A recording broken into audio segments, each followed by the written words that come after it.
Didik nak warah ke?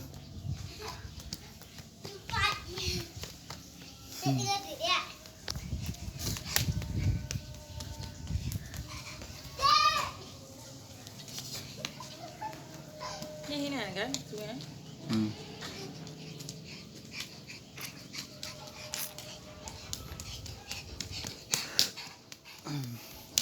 Ya Habibi ya Muhammad